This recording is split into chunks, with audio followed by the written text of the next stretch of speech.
తమిళనాడు ఎన్నికల పోలింగ్ మరో వారం రోజుల్లోపే ఉంది. ప్రస్తుతం హోరాహోరీ ప్రచారం జరుగుతోంది. రెండు ప్రధాన పక్షాలతో పాటు దళపతి విజయ్ పార్టీ టీవీకే కూడా విజయావకాశాలపై ధీమాగా ఉంది. రాష్ట్ర రాజధాని నగరమైన చెన్నైలో వచ్చే ఫలితంపైనే ఇప్పుడు అందరి దృష్టి కేంద్రీకృతమై ఉంది. అధికార విపక్షాలకు విజయ్ ఎఫెక్ట్ తప్పదన్న చర్చ నడుమ డీఎంకేకు కాస్త ఎడ్జ్ ఉందని చెప్పుకుంటున్నారు.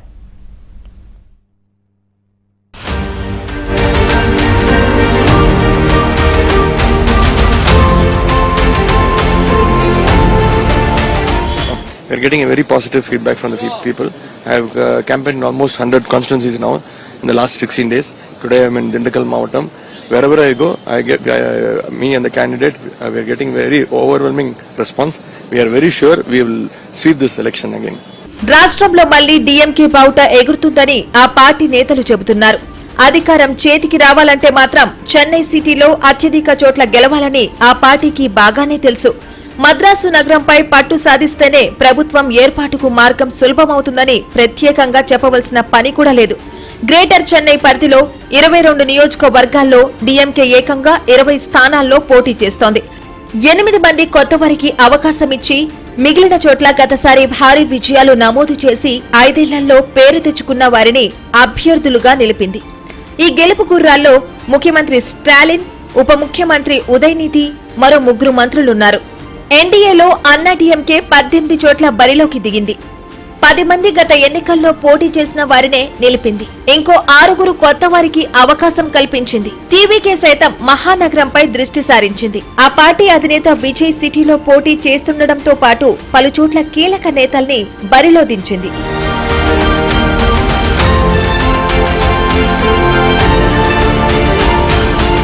స్టాలిన్ తండ్రి కరుణానిధి ముఖ్యమంత్రిగా ఉన్నప్పటి నుంచి డీఎంకే కుటుంబానికి చెన్నై నగరంపై ప్రత్యేకమైన పట్టు ఉంది.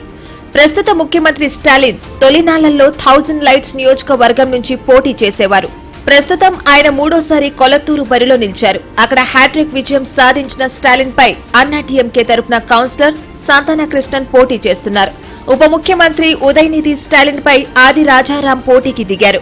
విల్లివాక్కం నియోజకవర్గంలోనూ పోరు ఆసక్తికరంగా ఉంది. ఇక్కడ అన్నా డీఎంకే నుంచి మాజీ ఎంపీ ఎస్ఆర్ విజయ్ కుమార్ బరిలో ఉండగా గతంలో చెన్నై కౌన్సిలర్ గా చేసిన పారిశ్రామికవేత్త కార్తిక్ మోహనన్ ను డీఎంకే రంగంలోకి దింపింది. టీవీకే నుంచి లాటరీ మార్టిన్ అల్లుడు ఆదవ్ అర్జున్ ప్రత్యర్థిగా ఉన్నారు. గెలిచినా ఓడినా రాయాపురం నియోజకవర్గాన్ని అన్నా డీఎంకే మాజీ మంత్రి డి జయకుమార్ వదలడం లేదు. ఇదే స్థానం నుంచి వరుసగా 4 సార్లు గెలిచిన ఆయన 2021లో ఓడిపోయారు. ఈసారి ఎలాగైనా గెలవాలనే లక్ష్యంతో బరిలో దిగారు. తెలంగాణ గవర్నర్ గా పనిచేసిన తమిళసై సౌందరరాజన్ ఇప్పుడు బీజేపీ తరపున మైలాపూర్ నియోజకవర్గం బరిలో నిలుస్తున్నారు. 2011లో వెల్లెచ్చేరి, 2016లో విరుంగంబాక్కం నుంచి పోటీ చేసి ఆమె ఘోర పరాజయం పాలయ్యారు. గత లోక్సభ ఎన్నికల్లో దక్షిణ చెన్నై నుంచి పోటీ చేసి ఓడిపోయారు. ఈసారి కూడా మైలాపూర్లో ఆమె గెలుపు కష్టమేనని చెబుతున్నారు.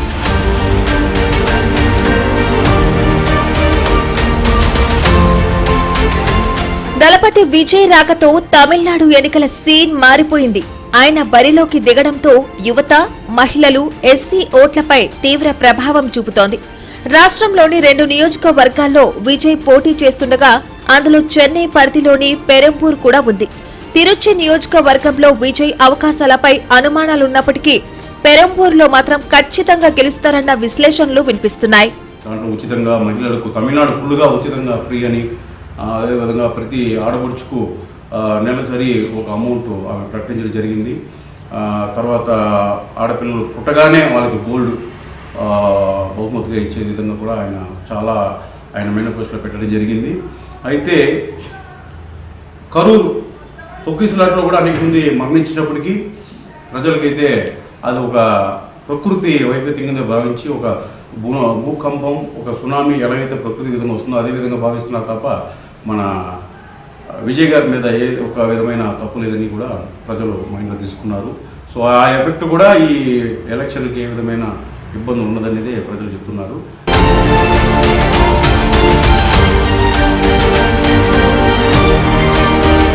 తమిళనాడు రాజకీయాల్లో నటుడు, తమిళగ వెట్రి కజగం పార్టీ అధినేత విజయ్ పాపులారిటీ రోజు రోజుకు పెరుగుతుందని, ఇది డీఎంకే పార్టీకి ముప్పుగా పరిణమించవచ్చని మాజీ కేంద్ర మంత్రి ఎంకే అలగిరి కుమార్తె కైల్విలి అలగిరి అంటున్నారు. దీంతో కైల్విలి వ్యాఖ్యలు డీఎంకేలో తీవ్ర దుమారం రేపుతున్నాయి. విజయ్ ఫ్యాన్స్ పెద్ద సంఖ్యలో ప్రచారంలో పాల్గొంటున్నారని, ఎన్నికలు ముగిసే నాటికి డీఎంకే ఖాళీ అయిపోయి అందరూ విజయ్ పార్టీలో చేరతారని చెప్పుకొచ్చారు. డబ్బులు, ఉచితాలు పంచిపెట్టడం ద్వారా విజయ్ సాధించడం కుదరని పని అని కైల్విలి సవాలు చేస్తున్నారు. టీనగర్ లో అన్నా డీఎంకే తన సొంత అభ్యర్థి బి సత్యనారాయణన్ పైనే ఆశలు పెట్టుకోగా టీఎంకే సిట్టింగ్ ఎమ్మెల్యేకు కాకుండా రాజా అన్వల్గన్ కు టికెట్ ఇచ్చింది. ఆయన కౌన్సిలర్ గా ఉన్నారు. ఇక్కడ టీవీకే నుంచి తెలుగు వ్యక్తి బుస్సి ఆనంద్ బరిలో ఉన్నారు. అంబత్తూరులో డీఎంకే సిట్టింగ్ కు కాకుండా కొత్త అభ్యర్థికి సీట్ ఇచ్చి ఆశ్చర్యపరిచింది. మహిళా ఓటర్లను ఆకర్షించేందుకు స్థానికంగా వైద్యురాలుగా ఉన్న ఏపీ పూర్ణిమను పోటీకి పెట్టింది. ఆమె కౌన్సిలర్ గా ఉన్నారు. మంత్రి పీకే శేఖర్ బాబుతో హార్బర్డ్ లో అన్నా డీఎంకే అభ్యర్థి ఆర్ మనోహర్ పోటీ పడుతున్నారు. సైదాపేటలో మంత్రి మా సుబ్రహ్మణ్యన్ పై అన్నా డీఎంకే నుంచి మాజీ మంత్రి సెంథిమిలన్ పోటీ చేస్తున్నారు. రెండు పార్టీల నుంచి ఈ ఇద్దరు అభ్యర్థులే వరుసగా మూడోసారి తలపడుతున్నారు.